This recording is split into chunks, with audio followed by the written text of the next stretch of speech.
Welcome back, everybody. Mouse in the Falls again. Finally working on this little project that I am naming Mini Ripper. Just because it's a mini bike. And I took out the engine that was on here when I got it, because it's got carburetor issues like I've mentioned in a previous video and text. This engine is my Predator 212.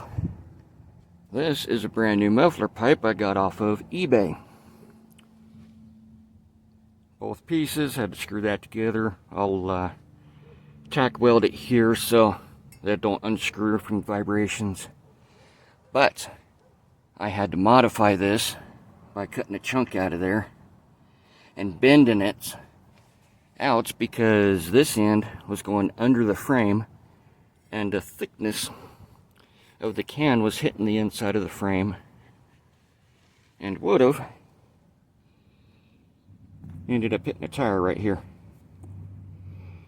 So by making that cut up there in the bend, I was able to pull all this out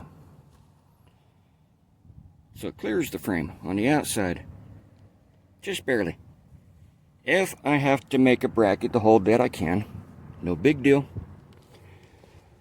I also have, for that spot, a brand new 30 series torque converter. Nice thick aluminum plate for the back plate on this. Brand new driven clutch right here. And it's already got the 10-tooth sprocket installed, and it come with the 12-tooth as well. There's the brand new belt for it. Do you want to keep an eye on these when you get this type of clutch set up or torque converter?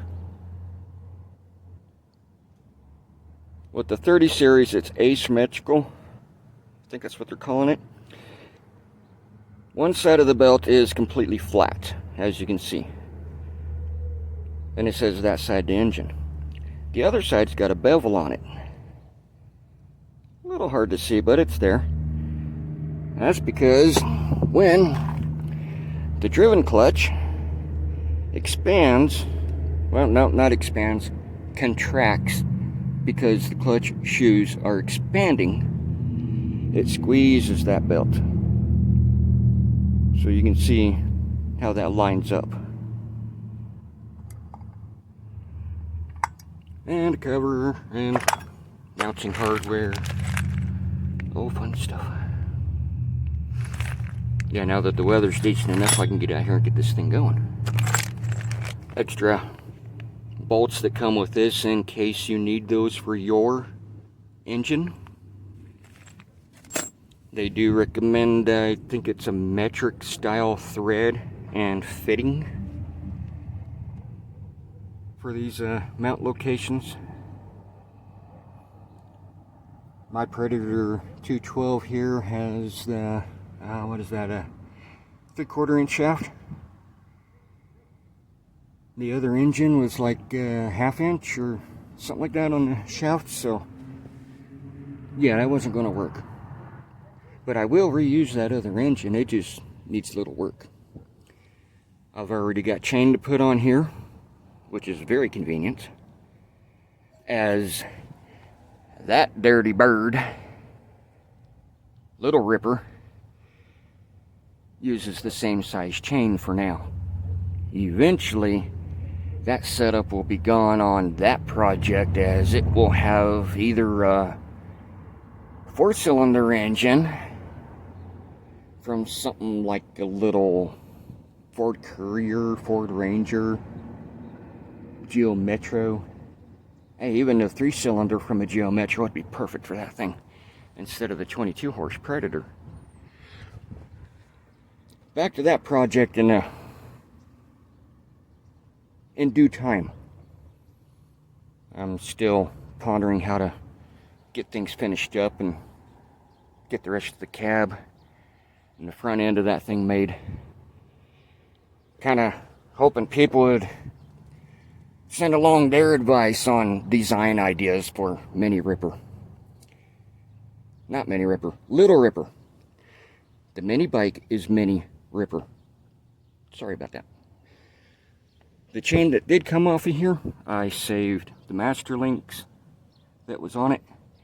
Got 3 of those, so I can reuse them. Those are not fun to lose.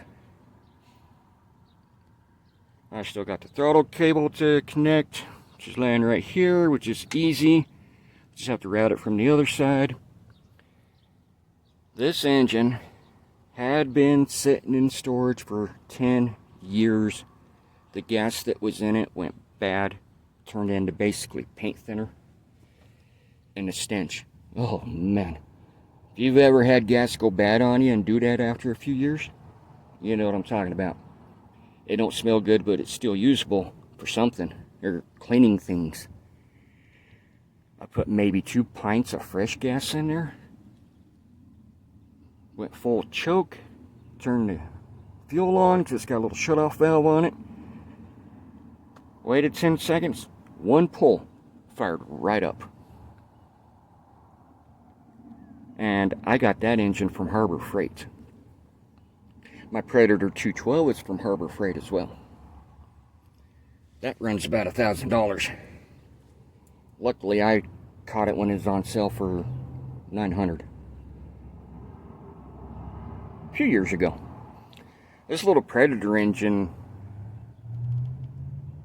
that was $99 at the time when I got it, so it was on sale as well. Otherwise, it was retailing for what, $150 up to $200, but now they sit right around $100, so that's cool. Tires, I don't know if I'll get any for this yet.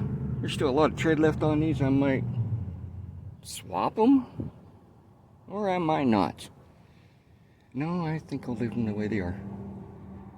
I'm not worried about that really big headlight on there. I'm going to put a LED on it. I'll eventually find a spot to put a battery on here and maybe mount a little flexible solar panel to keep the battery charged. Just so I got a headlight and maybe a tail light. That's it, really. I don't know what the top speed's going to be when I'm done with this, but I got plenty of room to find out. And I don't have to go very far to do that. Anywho's, now that this has been sliced, I need to weld it so I can seal it back up. Also, nice little tidbit of info. This was my old muffler. You can see I had a lot of restriction right there going into this pipe. It's maybe what, around a 1/2 inch diameter pipe. Oh, come on, focus. There we go. And you can see where that gasket was sitting on there. I had put a piece of wire on there because that muffler that my thumb's sitting on screwed into the other end and it would vibrate loose.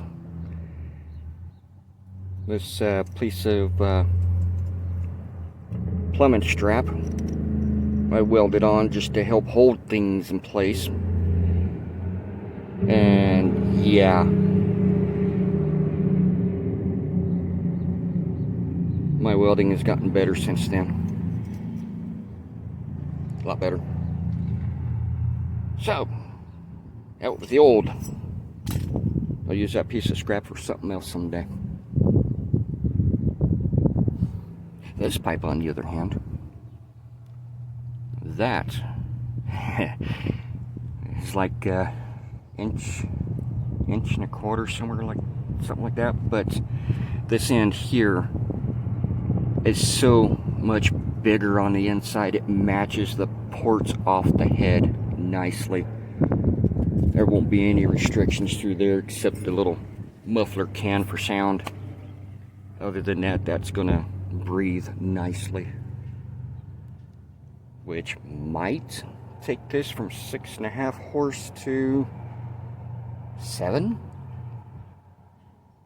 A half horse gain off of a larger pipe. I might be wrong. I might be right. Don't matter. The assumption that it could happen is awesome.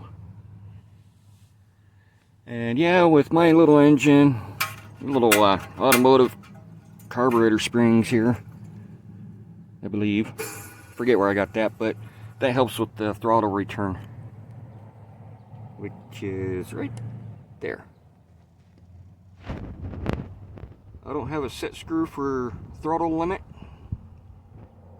and for idle adjustment I can use the set screw on the throttle cable itself, where it will tie into this. Yeah, it's one of those cable stop nuts for the throttle there. So the cable will come through that hole back there. The loose end will come up through here.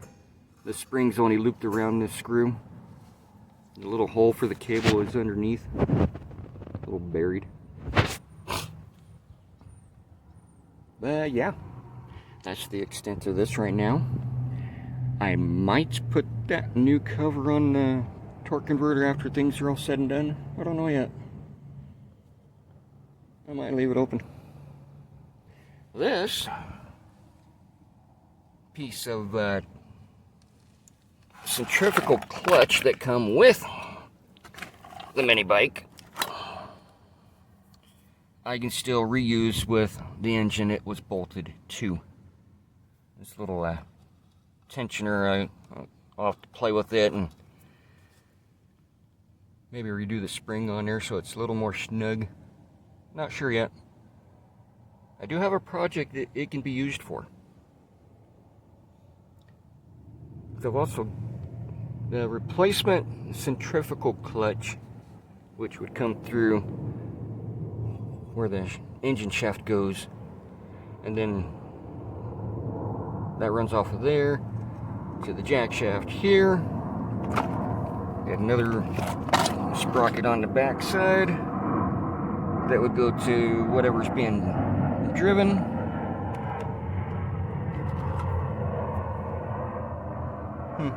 I can swap that around if I have to. Push more RPMs on the driven piece for the final output. Later this year, I'll get to that project. It has to do along the lines of power broom or street sweeper. You've seen power brooms for riding mowers out there or on other equipment that you can walk behind for clearing debris out of driveways, leaves out of the yards, clearing sidewalks. Shoot, even in the wintertime, them power brooms can be used for snow removal. You know, just sweep it off to the side, out of the way, get right down to the concrete pavement, maybe gravel driveway. If you do it right and get your height correct, you won't lose your gravel, but you can still get a lot of that snow out of the way. Other projects continue. I got to pick up a motor for the snowplow, get all that put back together, fix a tire or two on my riding mower. Yeah, just fun stuff. So anywho's, let me get back to this and I'll get back with y'all in a little bit.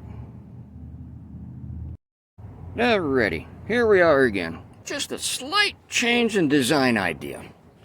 So, that big old cut mark I put in there, it's not the prettiest. It's not completely straight either.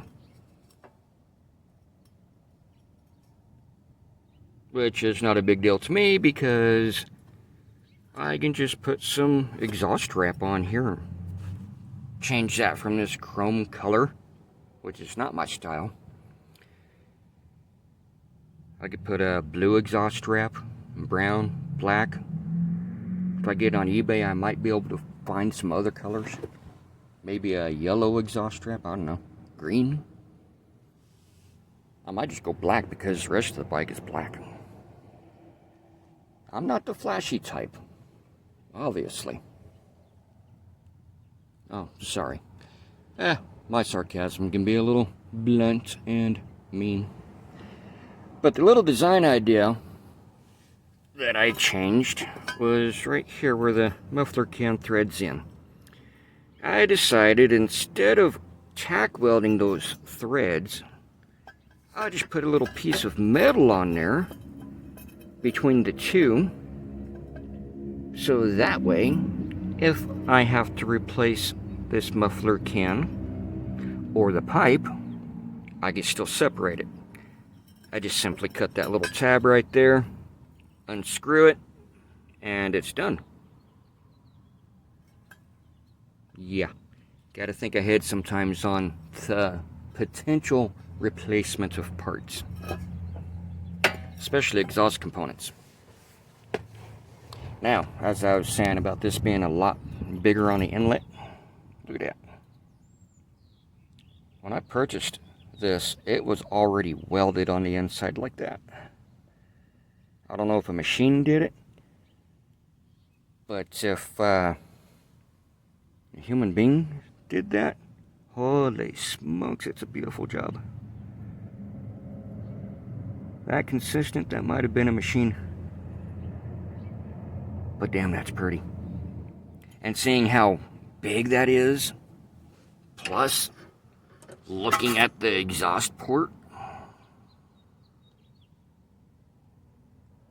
yeah, that's a good size comparison. That's going to breathe nicely.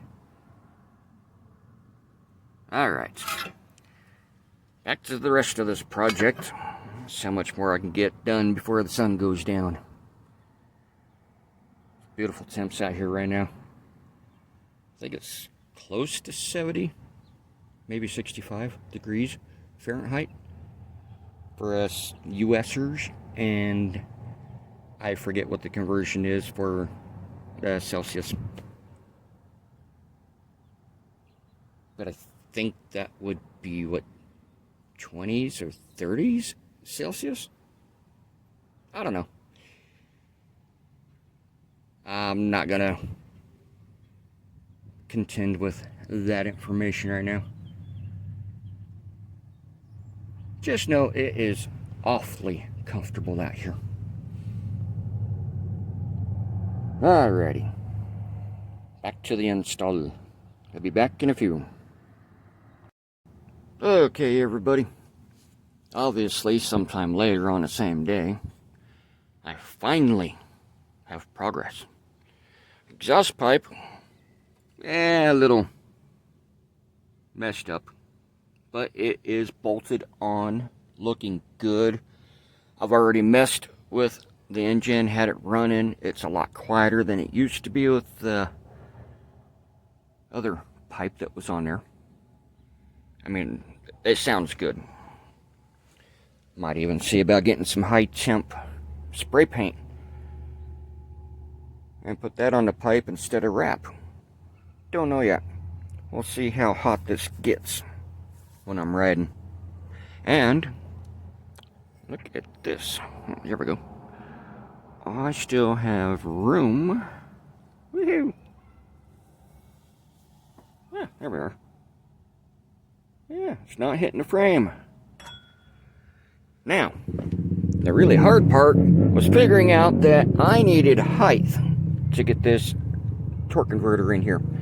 Oh yeah, this little bar that went behind the engine in front of the tire, I had to cut that out of the way, because going around that corner of the torque converter, it was rubbing. And I have a nice thick piece of aluminum, about 1/8 of an inch thick, that had a couple of holes in it. I ended up trimming,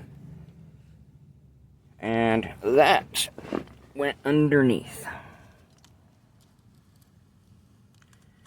See right there, both sides, back side of the engine. I had to trim out the mounting plate that the engine sits on. as well as this nub for the back plate to the torque converter. The only use for that spot was to hold the cover on.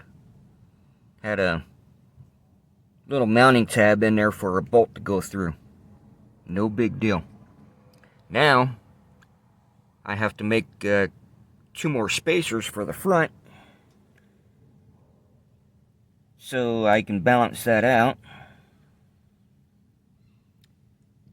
If it turns out that this torque converter setup will not work, I can always order up a centrifugal clutch like that one that was on the smaller engine.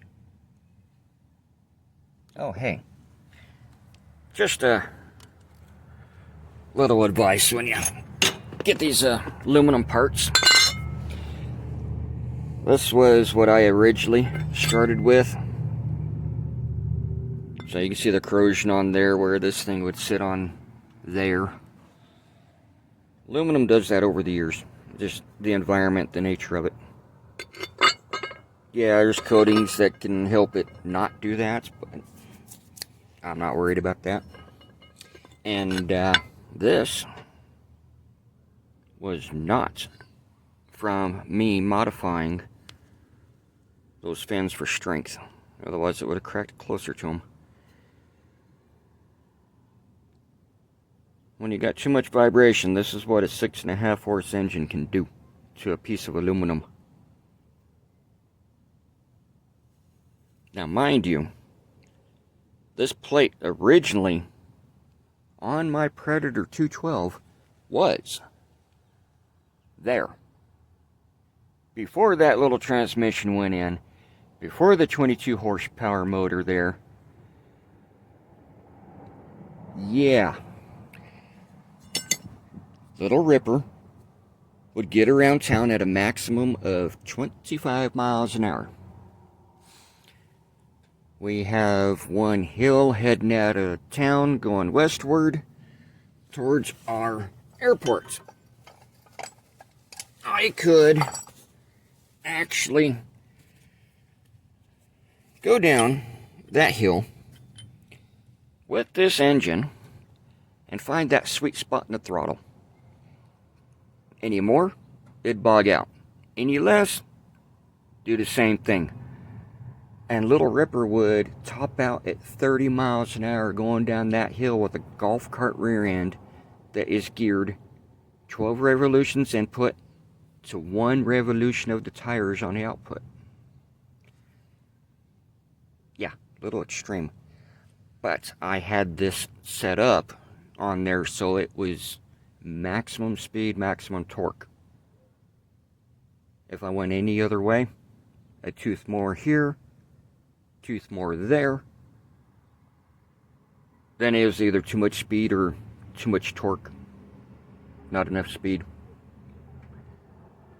So yeah, now it's starting to get chilly out here. The sun's going down, and I'm gonna put everything away and get back to this tomorrow. Be another nice day. I need to go get longer bolts so that I can get this balanced out and bolted down. Then I got to break out the chain and figure out how much I need for that. And where'd it go? There it is.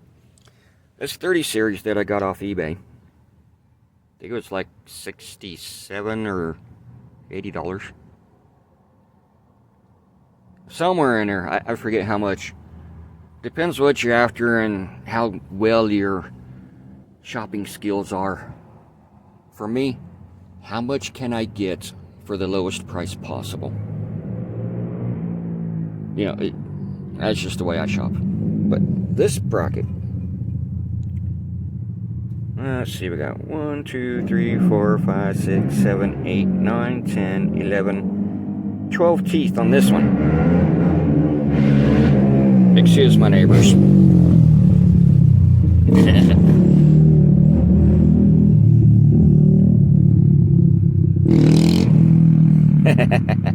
Yeah, he's got his little four-wheeler running good. So, with the 12-tooth sprocket here, that would give me a higher top speed because it's 2 teeth bigger than the 10-tooth that is on here. So by chance, I'm not satisfied with how fast this goes when it's done.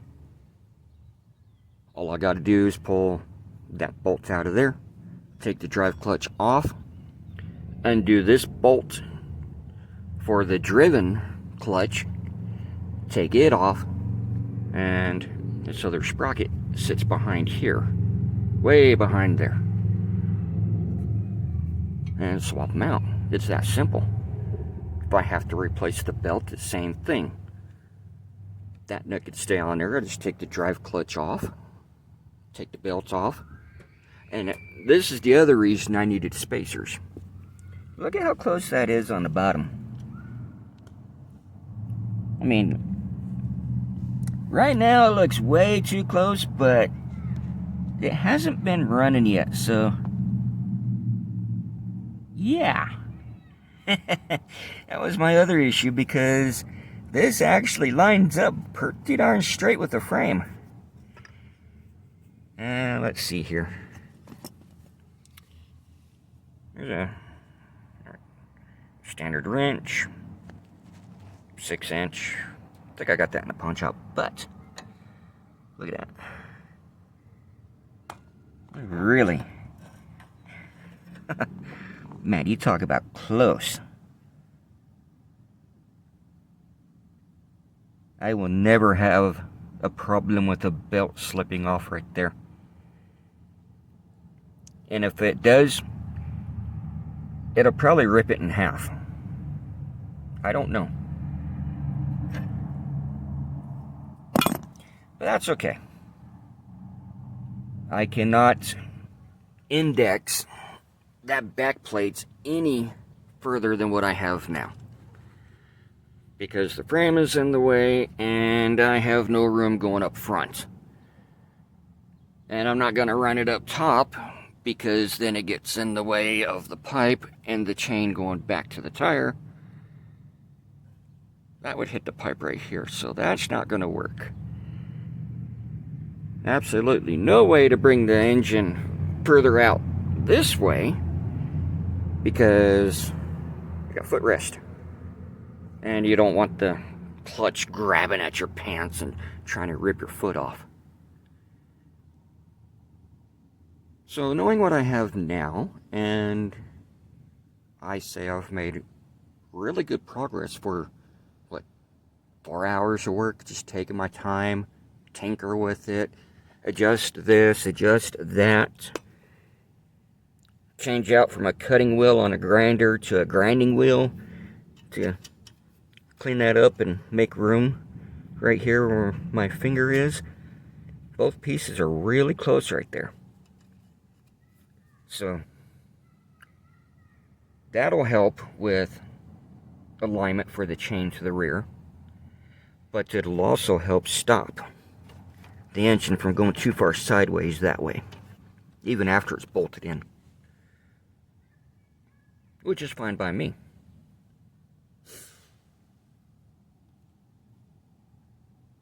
So on the list for the next day will be hardware, 4 bolts, new nuts to go with. I'll get a nylon lock nuts. It'd be like this one here, except instead of blue, it'd be like a white color. Because I use those for holding these engines down. They work really well for that. And I got to put some fresh gas in there, because this thing don't want to cooperate right now, and it's still a little chilly. Yeah, I was being stubborn about running. But it does run. Sounds good. I think this is just going to be really pure enjoyment for me.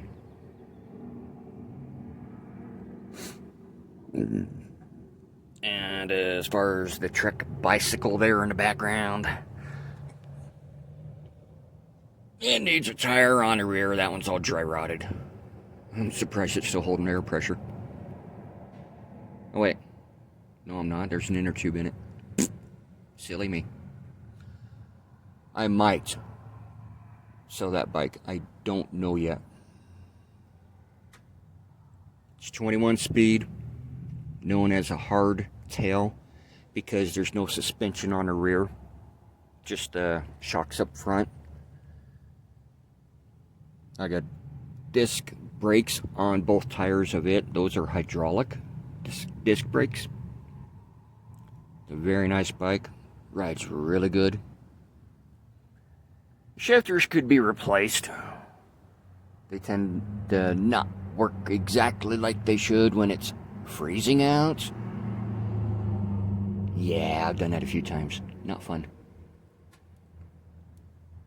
Get down below 30 degrees and snow and ice and yeah. Not very fun. So, camera on my phone is showing things a lot brighter than it actually is, which is cool. Oh, that reminds me. This bolt would have been an extra for holding that keeper on the clutch, but this one is full length from the tail end to the head. Is how long that one is, and then you add the thickness of that head on top of here, and yeah, I had to run that one in by a 1/4 inch. Plenty of threads. It's nice and snug. But this one right here is actually the right length I need for holding the engine in, with the spacers, because I checked on the back. So I got the aluminum plate for spacer, and then a nice thick washer in there.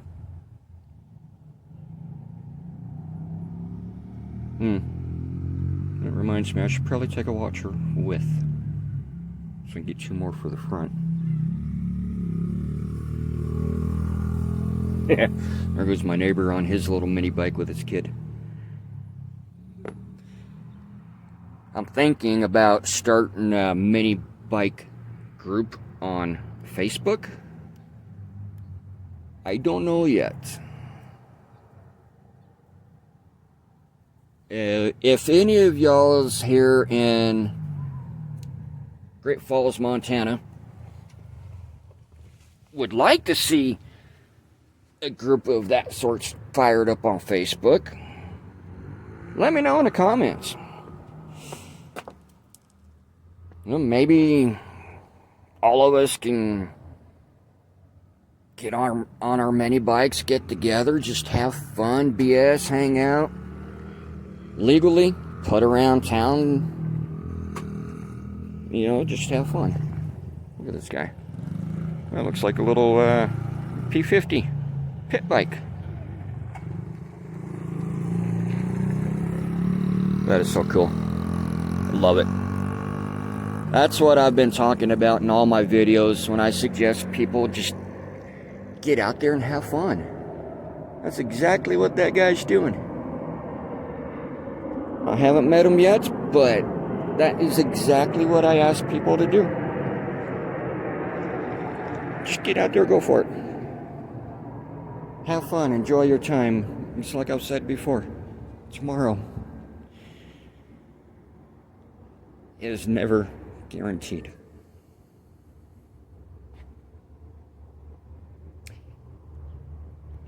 Yes, my losses in the last month and a half, 2 months, however long it's been now, I'm losing track because I don't want to look at them dates. Still bugs me. I'm only human. I make mistakes as well as everybody else. And everyone has real life stuff to worry about and deal with. So, Yeah, I know. That's enough of the mushy emotional stuff for now. But hey, life happens. Let's make the best of it while we got it. It's not that hard. If you don't have kids of your own, maybe your neighbor's got some kids that are interested in this kind of stuff. Get with them, get with your neighbors. Just get out there, go for it.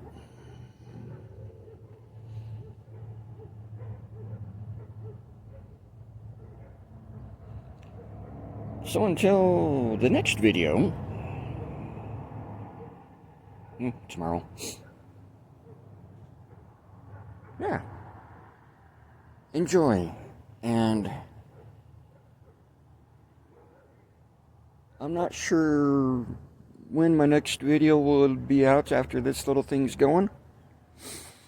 I have to see about maybe getting some GoPros or a 360 camera to put on here. That would be fun. I'm going to have to do that for Little Ripper anyways. So I want to see how all this is going to work after it's up and running. Shifting gears and forward, neutral, reverse on the golf cart rear end or the Cushman Truckster 3-speed transmission. Yeah, that's all that is.